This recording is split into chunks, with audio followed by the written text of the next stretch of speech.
السلام علیکم ورحمۃ اللہ وبرکاتہ۔ بسم اللہ الرحمن الرحیم۔ ناظرین و سامعین، آج کی اس ویڈیو میں دو واقعات بیان کیے جائیں گے۔ پہلا واقعہ سماعت فرمائیں۔ حضرت مجزا بن ثور السدوسی رضی اللہ تعالی عنہ، یہ ہیں اللہ تعالیٰ کے برگزیدہ نبی صلی اللہ علیہ وآلہ وسلم کے بہادر سپاہی، جو اپنے سے جنگ قادسیہ کی غبار چھاڑتے ہیں۔ یہ سب اللہ تعالیٰ کی عطا کردہ نصرت و تائید پہ فرحاں و شاداں اپنے شہید بھائیوں کے نصیب میں آنے والے اجر و ثواب پر رشک گناہ اور اس جیسے ایک دوسرے مارکے کا شوق دل میں سمائے ہوئے، جو کہ جاہ و جلال اور شان و شوکت میں مارکہ قادسیہ کی مانند ہو۔ وفور شوق سے اس کے انتہائی شدت سے منتظر کہ خلیفہ رسول صلی اللہ علیہ وآلہ وسلم حضرت عمر بن خطاب رضی اللہ تعالی عنہ کا یہ حکم جلد انہیں موصول ہوا کہ تخت کسریٰ کو جڑوں سے اکھاڑنے کے لیے مسلسل جہاد کو جاری رکھا جائے۔ روشن چہروں والے مجاہدین کے شوق کو ابھی زیادہ دیر نہ گزری تھی کہ اتنے میں حضرت فاروق اعظم رضی اللہ تعالی عنہ کا ایلچی مدینہ طیبہ سے کوفہ پہنچ جاتا ہے، اور اس کے پاس کوفے کے گورنر حضرت ابو موسیٰ اشعری رضی اللہ تعالی عنہ کے نام یہ پیغام ہے کہ اپنا لشکر لے کر ابھی روانہ ہو جائیں اور بصرہ سے آنے والے لشکر کے ساتھ مل جائیں، پھر ایک ذات ہرمزان کی تلاش میں اہواز کی طرف روانہ ہوں، اسے فی الفور گرفتار کر کے تستر شہر کو آزاد کرا لیا جائے، جو کہ اس دور میں کسریٰ تاج کا موتی اور سرزمین فارس کا نگینہ تصور کیا جاتا ہے۔ شاہی فرمان میں یہ بھی لکھا ہوا تھا کہ بنو بکر کے سردار اور ہر دل عزیز اور بہادر شہسوار مجزا رضی اللہ تعالیٰ عنہ کو اپنے ہمراہ لے لیں۔ حضرت ابو موسیٰ اشعری رضی اللہ تعالیٰ عنہ نے خلیفۃ المسلمین فاروق اعظم رضی اللہ تعالیٰ عنہ کے حکم کی تعمیل کرتے ہوئے اپنا لشکر تیار کیا اور اس کی بائیں جانب حضرت مجزا بن ثور رضی اللہ تعالیٰ عنہ کو متعین کر دیا، اور بصرہ سے آنے والے لشکر اسلام کے ساتھ مل کر راہ خدا میں جہاد کی غش سے چل پڑے۔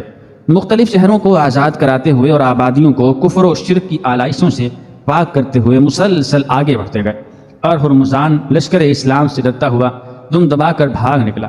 ایک جگہ سے دوسری جگہ چھپتے چھپاتے ہوئے بالآخر اس نے تستر شہر کے قلعہ میں جا کر پناہ لی۔ تستر شہر جس میں ہرمزان نے پناہ لی تھی، یہ بلاد فارس میں سب سے بڑھ کر خوبصورت، سرسبز و شاداب اور حفاظتی نقطۂ نگاہ سے محفوظ ترین تھا۔ یہ شہر تاریخی اعتبار سے بہت پرانا اور تہذیب و ثقافت کا گہوارہ تھا، اور سطح زمین پر گھوڑے کی شکل پر تعمیر کیا گیا تھا۔ اسے ایک وسیع و عریض دریا سیراب کرتا تھا، جسے دریائے دجیل کے نام سے پکارا جاتا تھا۔ اس کے درمیان ایک جزیرے میں شاہ سابور نے جھیل بنوائی اور اس میں سرنگوں کے ذریعے دریا سے پانی پہنچانے کا اہتمام کیا۔ تستر کی جھیل اور سرنگیں فن تعمیر کا نادر نمونہ تصور کی جاتی تھی۔ ان کے اندرونی حصوں میں اعلیٰ قسم کے پتھر جڑے گئے تھے۔ سرنگوں کو گرنے سے محفوظ کرنے کے لیے لوہے کے ستونوں سے سہارا دیا گیا۔ تستر کے ارد گرد ایک دیوار تعمیر کی گئی جو پورے شہر پر محیط تھی، جیسا کہ کنگن کلائی کو محیط ہوتا ہے۔ مورخین کا خیال ہے کہ یہ اپنی طرز کی سب سے بڑی اور پہلی دیوار ہے جو روئے زمین پر تعمیر کی گئی۔ ہرمزان نے دیوار کے ساتھ ساتھ اتنی بڑی خندق کھدوا رکھی تھی جسے عبور کرنا محال تھا، اور اندرونی جانب اس کی حفاظت کے لیے ایران کی بہترین فوج ہر وقت چوکس رہتی۔ تستر کی اس خندق پر لشکر اسلام نے مسلسل 1 سال 6 ماہ تک محاذ آرائی کی، لیکن اسلامی فوج اسے عبور نہ کر سکی۔ اس مدت دراز میں دشمن سے تقریباً 80 خون ریز جھڑپیں ہوئیں۔ مارکہ آرائی کی ابتدا فریقین کے شہسواروں کے باہمی مقابلے سے ہوئی۔ بالآخر یہ مقابلہ گھمسان کی لڑائی میں بدل جاتا۔ اس جان لیوا محاذ آرائی میں ایک موقع ایسا بھی آیا جس میں حضرت مجزا رضی اللہ تعالی عنہ نے وہ جرت مندانہ اقدام کیا جس سے عقل دنگ رہ گئی۔ دوست و دشمن انگشت بدنداں ہو گئے، دیکھنے والوں کو ورطہ حیرت میں ڈال دیا۔ ہوا یہ کہ میدان جنگ میں داد شجاعت دیتے ہوئے تنہ تنہا دشمن کے پورے 100 لڑاکے تہے طے کر دیے۔ اس حیرت انگیز کارنامے کو دیکھ کر دشمن کی فوج میں لرزہ طاری ہو گیا، اور ہر ایک کے دل میں ان کے رعب و دبدبہ کی دھاک بیٹھ گئی، اور مسلمانوں کے حوصلے بلند ہو گئے۔ اس محیر العقول واقعہ کو دیکھ کر سبھی کو اس کا علم ہو گیا کہ خلیفہ وقت حضرت عمر بن خطاب رضی اللہ تعالی عنہ نے لشکری اسلام میں شمولیت کے لیے اس مرد مجاہد کا انتخاب کیوں کیا تھا۔ ان 80 خون ریز مارکوں میں سے آخری مارکے میں مسلمانوں نے اپنے دشمن پر ایسا زوردار حملہ کیا جس سے ایرانی فوج کے پاؤں اکھڑ گئے۔ وہ اس حملے کی تاب نہ لا سکی۔ بالآخر خندق کا محاصرہ ترک کر کے ایرانی شہر کے اندر پناہ لینے پر مجبور ہو گئے، اور انہوں نے قلعے کے دروازے بند کر لیے۔ اس تازہ ترین صورتحال میں مسلمان مزید سنگین حالات سے دو چار ہو گئے۔ ہوا یوں کہ ایرانیوں نے قلعہ کے برجوں سے تیروں کی بوچھاڑ کر دی، اور قلعے کی بالائی جانب سے انہوں نے ایسے زنجیر نیچے پھینکے جن کے سروں پر آگ سے گرم کی گئی شعلہ نما کنڈیاں نصب کی گئی تھیں۔ لشکر اسلام میں سے اگر کوئی مجاہد دیوار پر چڑھنے لگتا یا اس کے قریب آتا تو وہ فوراً دہکتی ہوئی لوہے کی کنڈی اس کے جسم میں پیوست کر دیتے اور اسے نہایت تیزی سے اوپر کھینچنا شروع کر دیتے، جس سے مجاہد کے جسم کے پرخچے اڑنے لگتے اور وہ زخموں کی تاب نہ لاتے ہوئے دم توڑ جاتا۔ اس نازک ترین صورتحال سے مسلمانوں کے مسائل میں بے پناہ اضافہ ہو گیا تو وہ انتہائی دردناک انداز میں بارگاہ الہی میں گڑ گڑا کر دعائیں مانگنے لگے کہ الہی ہمیں اپنے فضل و کرم سے دشمن پر غلبہ عطا فرما۔ حضرت ابو موسیٰ اشعری رضی اللہ تعالی عنہ حسرت و یاس کی تصویر بنی قلعے کی دیوار کی طرف ٹکٹکی باندھے دیکھ رہے تھے۔ اچانک ان کے سامنے ایک تیر گرا جس کے ساتھ کچھ بندھا ہوا تھا۔ آپ نے آگے بڑھ کر تیر اٹھایا، اس کے ساتھ بندھی ہوئی چیز کو کھولا۔ کیا دیکھتے ہیں کہ ایک خط ہے جس میں یہ تحریر تھا: اے فرزندان اسلام، مجھے تم پر مکمل اعتماد ہے کہ تم ایفاء عہد کی پابندی کرتے ہو۔ میں تم سے اپنی جان، مال، اہل و عیال اور چند ایک رفقا کے لیے پناہ طلب کرتا ہوں۔ اس احسان کے بدلے میں تمہیں ایک ایسا خفیہ راستہ بتاؤں گا جس کے ذریعے تم اس شہر میں داخل ہو سکتے ہو۔ یہ پڑھ کر حضرت ابو موسیٰ اشعری رضی اللہ تعالی عنہ کے چہرے پر رونق کے آثار نمایاں ہوئے۔ جان و مال کی پناہ کا فرمانہ لکھا اور اسی تیر کے ذریعے قلعے کی اس سمت پھینک دیا جہاں سے تیر نیچے پھینکا گیا تھا۔ اس نے تیر اٹھایا، خط کھول کر پڑھا تو اس نے اطمینان کا سانس لیا، اس لیے کہ وہ جانتا تھا کہ مسلمان وعدے کے سچے ہوتے ہیں۔ وہ بے خطر قلعہ کی دیوار کے ساتھ سرکتا ہوا نیچے اتر آیا اور لشکر اسلام کی سپہ سالار حضرت ابو موسیٰ اشعری رضی اللہ تعالی عنہ کی خدمت میں حاضر ہو کر اپنی داستان غم سناتے ہوئے عرض کی کہ میں ایران کے سربراہ خاندان سے تعلق رکھتا ہوں۔ ایرانی جرنیل ہرمزان نے میرے بڑے بھائی کو قتل کر دیا، اس کا مال و متاع لوٹ لیا اور اہل و عیال کو ظلم و ستم کا نشانہ بنایا۔ میرے متعلق بھی اس کا دل صاف نہیں، میرے خلاف وہ بڑے گھناؤنے منصوبے بناتا ہے، میری جان و مال کو اس سے ہر وقت خطرہ لاحق رہتا ہے۔ حقیقت یہ ہے کہ میں اس کے ظلم و ستم کی بجائے آپ کے عدل و انصاف کو اور اس کی بدعہدی کی بجائے آپ کے ایفاء عہد کو ترجیح دیتا ہوں۔ میرا دلی ارادہ ہے کہ میں آپ کو وہ خفیہ راستہ بتاؤں جس کے ذریعے اسلامی افواج کے سقوط تستر شہر میں داخل ہو سکتے ہیں، لیکن شرط یہ ہے کہ میرے ہمراہ میرے ساتھ ایک ساتھی کو روانہ کریں جو بیک وقت جرأت و شجاعت اور ہوش و خرد میں ید طولہ رکھتا ہو اور اس کے ساتھ ساتھ وہ تیراکی کا بھی ماہر ہو، تاکہ اسے میرے ساتھ خفیہ راستہ عبور کرنے میں کوئی دشواری پیش نہ آئے۔ حضرت ابو موسیٰ اشعری رضی اللہ تعالی عنہ نے حضرت مجزہ رضی اللہ تعالی عنہ کو اپنے ساتھ بلایا اور ان سے رازدارانہ انداز میں بات کی اور فرمایا کہ مجھے اپنی قوم سے ایک ایسا شخص دیں جو بیک وقت دانشمند، محتاط اور تیراکی کا ماہر ہو۔ حضرت مجزہ رضی اللہ تعالی عنہ نے کہا کہ مجھے یہ خدمت سونپیں، میں اسے بخوبی سر انجام دینے کی کوشش کروں گا۔ یہ سن کر حضرت ابو موسیٰ اشعری رضی اللہ تعالی عنہ نے انہیں اس مصر پر روانہ کرتے وقت ارشاد فرمایا کہ راستہ اچھی طرح یاد کر لینا، قلعے کے دروازے کی جگہ اچھی طرح نشان زد کر لینا، ہرمزان جس جگہ براجمان ہوتا ہے وہ بھی ذہن نشین کر لینا، ثابت قدمی کا ثبوت دینا اور اس کے علاوہ کوئی اور کام نہ کرنا۔ حضرت مجزہ رضی اللہ تعالی عنہ رات کی تاریکی میں اپنے اس ایرانی بھائی کے ہمراہ یہ خطرناک مہم سر کرنے کے لیے چل پڑے۔ وہ دونوں زیر زمین ایک ایسی سرنگ میں داخل ہوئے جو دریا اور شہر کے مابین دفاعی نقطۂ نگاہ سے کھودی گئی تھی۔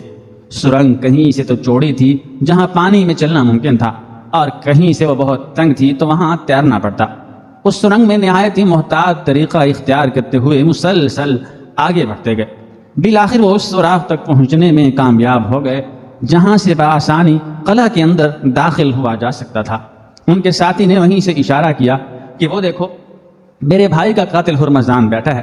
انہوں نے وہیں قلعے کا بغور جائزہ لیا۔ جب حضرت مجزہ رضی اللہ تعالی عنہ نے ایرانی سپہ سالار ہرمزان کو سامنے بیٹھے دیکھا تو دل میں خیال آیا کہ اس کے سینے میں نیزہ دے مارے، لیکن فوراً حضرت ابو موسیٰ اشعری رضی اللہ تعالی عنہ کی وصیت کا خیال آیا تو اپنا ارادہ ترک کر دیا اور چپکے سے واپس لوٹ گئے اور طلوع فجر سے پہلے وہیں پہنچ گئے جہاں اس مہم کا آغاز کیا تھا، اور حضرت ابو موسیٰ اشعری رضی اللہ تعالی عنہ کو رویداد سفر سنائی اور اس پرخطر راستے کی صورتحال سے آگاہ کیا۔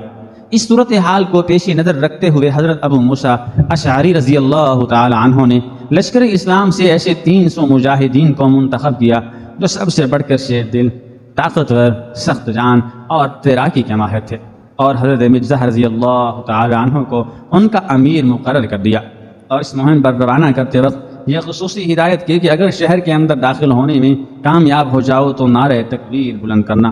حضرت مجزہ رضی اللہ تعالی عنہ نے اپنے تمام ساتھیوں کو حکم دیا کہ جس قدر ممکن ہو ہلکا سا لباس زیب تن کریں، ہمیں زیادہ تر یہ پرخطر راستہ تیر کر عبور کرنا ہوگا، کہیں پانی سے لباس اوجھل نہ ہو جائے، اور ساتھ ہی یہ تلقین بھی کی کہ تلوار کے علاوہ کوئی بھی چیز ساتھ نہ لیں، اور تلوار قمیص کی اندرونی جانب اپنے بدن سے باندھ لیں۔